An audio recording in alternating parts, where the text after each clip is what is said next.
Hey guys, it's Lady and welcome to this new series of videos in which I break down everything about our favorite Genshin characters.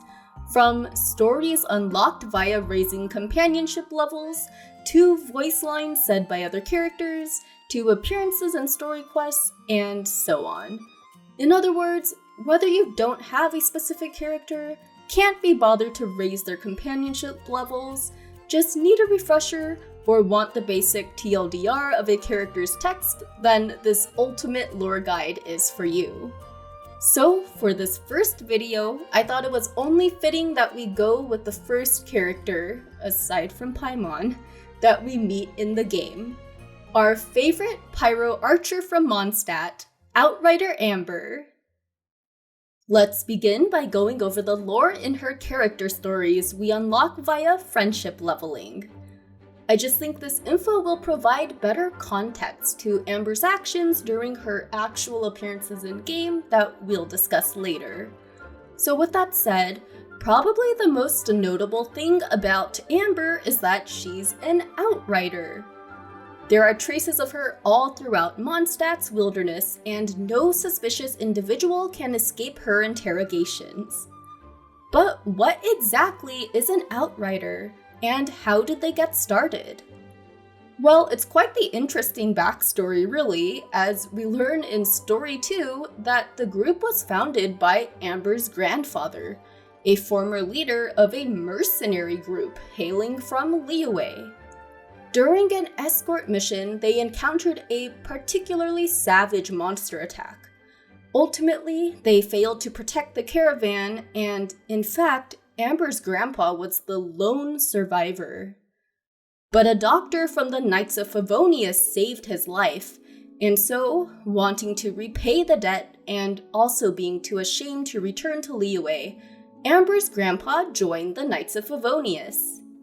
He founded the Outrider Division and personally trained them himself, and as he was settling into his new life, he found love as well and eventually started a family.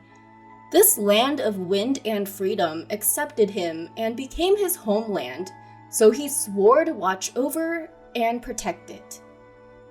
Later, when Amber came along, he couldn't help but spoil her a bit. How, you ask? Well, it turns out Mondstadt's pyro archer used to be quite the mischievous kid, even if it wasn't necessarily her intention.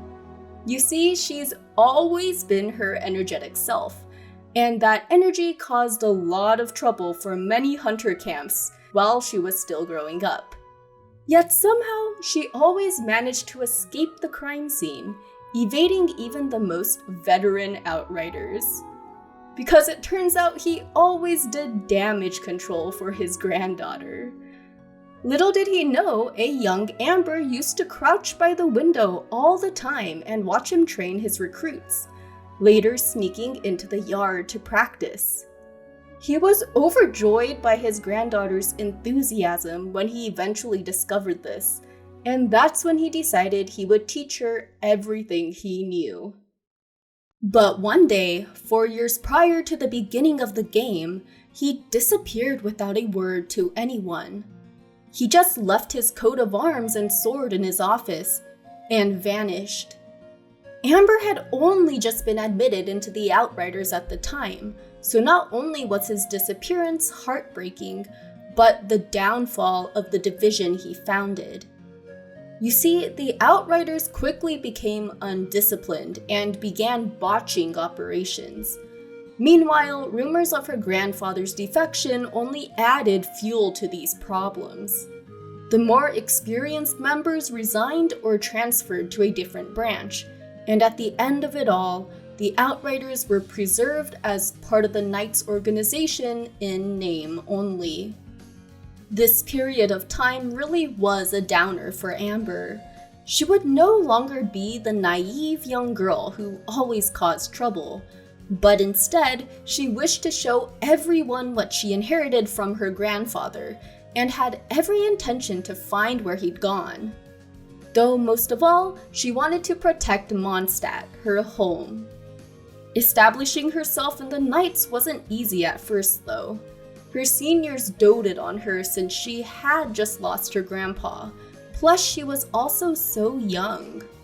But Amber was desperate to prove she could stand on her own, so she tirelessly sought out extra responsibilities and completed them as visibly as possible before her seniors.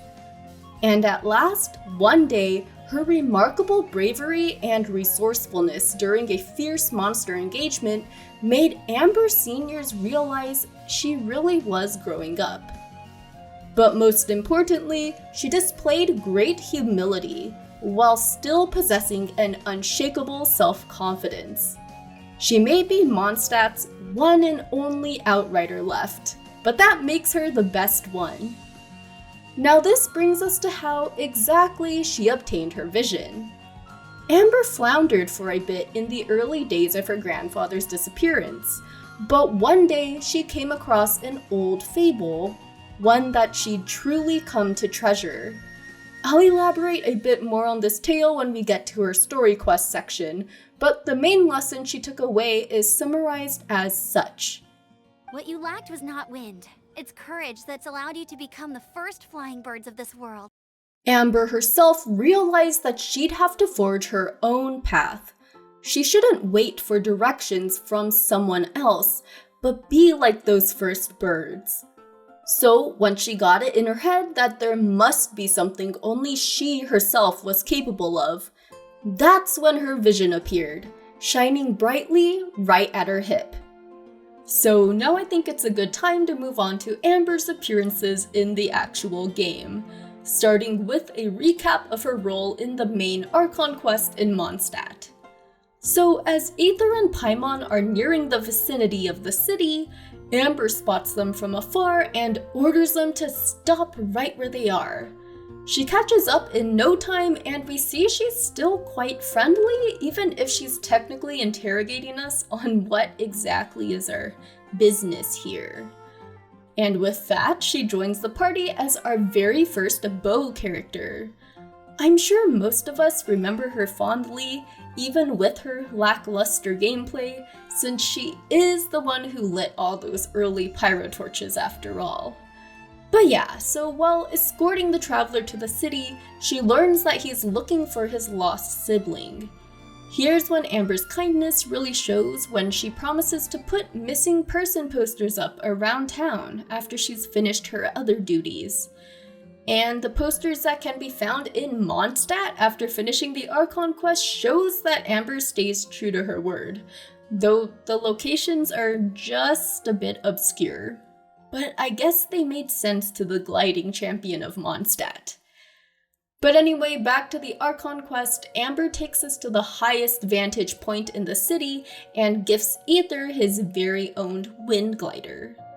With perfect timing too, since Dvalin descends upon Mondstadt right after we give it a whirl. The dragon's massive twisters separate the traveler from Amber and launches him into the air, and once Aether lands on solid ground again, Amber is the first one to run up to him to make sure he's okay. A little later, she becomes our main companion during our first expedition into a domain, the Temple of the Falcon to be specific. Then, after this first act in Mondstadt Archon quest is complete, Amber's not seen again until the very end of Act 3. It turns out while we were dealing with Dvalin in his lair, Amber helped barricade and defend the city against a coordinated attack by the Hilichurls. Only the Abyss Order could have been behind this, and while they still pose a threat, now's not the time to be worrying about that. She's heard all about the Traveler's heroic deeds from Jean after all, so it's about time she treats them to a Mondstadt specialty, sticky honey roast. Thankfully not cooked by her, though we'll get more into that when we get to Amber's hobbies and other miscellaneous trivia. As for any patch-specific quests, Amber's briefly spotted in the final cinematic of patch 1.4's Windbloom event. She's seen making a shaky landing from wind gliding and narrowly misses crashing into a busy Noelle. Moving on to story quests, Amber's fortunate to have one of her own. To start off this first act, we learn she's been looking all over for the Traveler, cause well, technically he's been gliding illegally all over Mondstadt since he doesn't have a valid gliding permit. Once again, it's clear as day that Amber takes her duty as a knight very seriously, meaning she'll make sure we abide by the code and regulations of Mondstadt. She gives Aether an official gliding manual to study for the exam, but it sure doesn't read like the typical dry manual. And that's because poor Amber gave him the wrong thing. She mixed up the manual with her favorite book of children's fairy tales, and the story we read in particular was about how the first birds learned to fly, which was solely because they had the courage to try in the first place. Now, does that story ring any bells to you?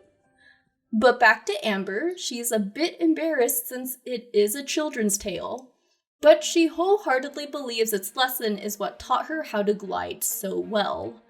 But with that, she begins administering Aether's gliding exams. But before he can finish, he and Amber hear of a skilled thief who's just made off with some precious loot. He's known as Raptor since he's always been able to escape his pursuers via his quick wind gliding. The gliding champion of Mondstadt sees this as a challenge though, of course, and we begin tailing Raptor thanks to the elemental traces left on the stolen artifact. What follows is a minigame I'm pretty sure only happens in Amber's story quest. And that's an aerial bombardment route that she designates as the final leg of Aether's gliding exam.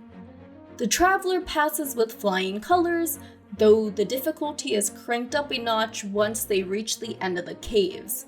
They are both stumped as to how Raptor got past this gigantic ravine since there's no sign of any wind currents around. The thief himself mocks them, but Amber decides to put her favorite fairy tale into practice. And so we courageously leap off the ledge, and just when it looks like we're gonna plummet to the ground below, an updraft lifts us up. Amber makes the arrest and escorts Raptor back to Mondstadt, then waits for us at the cathedral, where she issues us our official gliding license at last. As a cheeky final word, she serves us up a challenge for the next gliding championships. She can't wait to have some real competition for once, since she normally outclasses the other contestants. Now, moving on to other characters' story quests, she makes a showing in quite a few. She is in Razor's quest, in which the Traveler makes the wrong assumption and mistakes her with another Red Bernie girl, as described by the Wolf Boy. Amber is investigating a supposed wolf pack attack on Springvale, and thanks to the Traveler's help, their findings reveal that Razor's wolf pack was not the one at fault. In the last leg of Razor's quest, Amber empathizes with the Wolf Boy when he's seemingly ejected from the pack by Andreas. She offers him a warm welcome to Mondstadt, though Razor declines for the time being, bringing his first act to an end. Amber also shows up in Jean and Eula's stories. In Act 1 of Jean's quest, she does her part to guarantee Jean an actual day off. Every night makes sure not a single commission is left, so they can all enjoy the surprise thank you party they prepared for their beloved acting Grand Master. Next, Amber and Eula's close relationship, no matter how you decide to view it, really makes an impression in the latter's story. Grabbing a bite to eat at the Good Hunter, we see how Amber is the only knight and honestly the only person in all of Mondstadt, it seems, who has forged a real friendship with Eula, a descendant of the despised Lawrence clan. Because Amber has gotten to know Eula so well, she reassures the Traveler that vengeance is Eula's way of showing she cares. Amber's kindness is expanded upon in Eula's companionship story. Apparently because Amber is so nice, everyone in Mondstadt loves her, And so this goodwill is extended to the Spindrift Knight whenever Amber makes the rounds with her. Merchants will actually sell goods at normal price and sometimes even speak with the otherwise despised blue-haired knight. Amber herself loves announcing Eula's incredible accomplishments to all of Mondstadt's citizens and enjoys accompanying her on trips or even running errands for her. And so, because of all these things, Amber has the complete trust and respect of Eula, the captain of the Knights Reconnaissance Company. The other two companionship stories Amber shows up in, funny enough, have to do with Baron Bunny. Klee has helped her improve the doll before, and Noelle knows the exact contents of Amber's explosive friend, though thankfully the maid's lips are sealed. And speaking of Baron Bunny and Noelle, apparently Amber taught her how to make one. A non-explosive one, of course, which the maid now keeps on her person for good luck, since she really looks up to Amber as an accomplished knight and a kind person. Now, Sucrose doesn't think the doll bears much resemblance to a rabbit though, and actually thinks Baron Bunny's ears relies too much on common stereotypes. She'll have you know that many bunny ears can be floppy. Bennett and Barbara's voice lines essentially affirm Amber's endless amount of energy and how she's always out and about. Bennett always spots her out in the wild while he's adventuring, though it doesn't appear she's the greatest cook, cause thick black smoke and a burnt steak smell can't be a good sign. And as for Amber's colleagues, Jean and Lisa are both very proud of how far she's come from the young and inexperienced girl she once was. Kaya views her as clever and righteous, and knows not to step out of line in front of her. Meanwhile, Amber doesn't hesitate to throw shade at the cavalry captain. If something looks out of place, she always suspects Kaya, and in fact, the two's voice lines about each other are perfectly encapsulated at the end of the Mondstadt Archon quest. Kaya makes sure to hurry off when he eyes Amber approaching, and the pyro archer is clearly unhappy with him, since she thinks he was just being lazy lounging around while the city was under attack. But at last, we've arrived at the final section of this video, that being what Amber thinks of other characters, and just miscellaneous things about her in general. So judging by all her voice lines about these topics, Amber's favorite hobbies include running and gliding. She's also a pro at hunting and is just a very competitive person overall, as can be seen in her story quest and also in many recordings she keeps in her private journal. Amber thinks the acting grandmaster makes the best coffee, and she loves Lisa's stories, but only when the mage is the one telling them. Otherwise, she simply can't understand how Lisa's able to sit still and read for so long. Amber also tries to keep a close eye on Klee, but that's only so she can help the young girl avoid solitary confinement. And meanwhile, this is just another reminder that all our pyro girls are mischievous in their own ways. Now, as just one last juicy piece of trivia, though this is more speculative, Amber's grandfather may potentially be the adventurer Granny Rushin fell in love with, a person who promised to settle down with her in the village, but never returned from an expedition. The Qingce village bulletin board also refer to a person who went to Mondstadt to become a knight 40 or 50 years ago, but has now returned to the village. Very intriguing stuff overall, but I guess we'll never know until Act 2 of Amber's story quest, maybe? Potentially? Please, miHoYo, please add this soon. But anyway, to wrap up the current lore, Amber is a firecracker that's just burning with endless energy and determination. Her self-confidence is unshakable, and the people of Mondstadt love seeing this one small girl become the reliable guardian that they can always count on today. Amber, named the Crimson Knight, has truly established a place for herself and is known all throughout the City of Freedom. But yeah, I'd love to know if you learned anything new from this video, or if you think I missed something when it comes to Amber, or just your favorite thing about her personality and character in general is something I'd love to hear about in the comments. Also, please like the video if you liked it and subscribe for more of this series. I already have another one of these lore guides in the works, which I'm hoping to have out next week, starring Xinyan. And also, hey, just letting you know that you can join our welcoming and friendly Discord community. And also, if you like the Trails and or Persona series, I have a whole separate channel dedicated to those games, so check it out if you wish. But otherwise, thanks so much for watching, guys, and until next time, take care. See ya!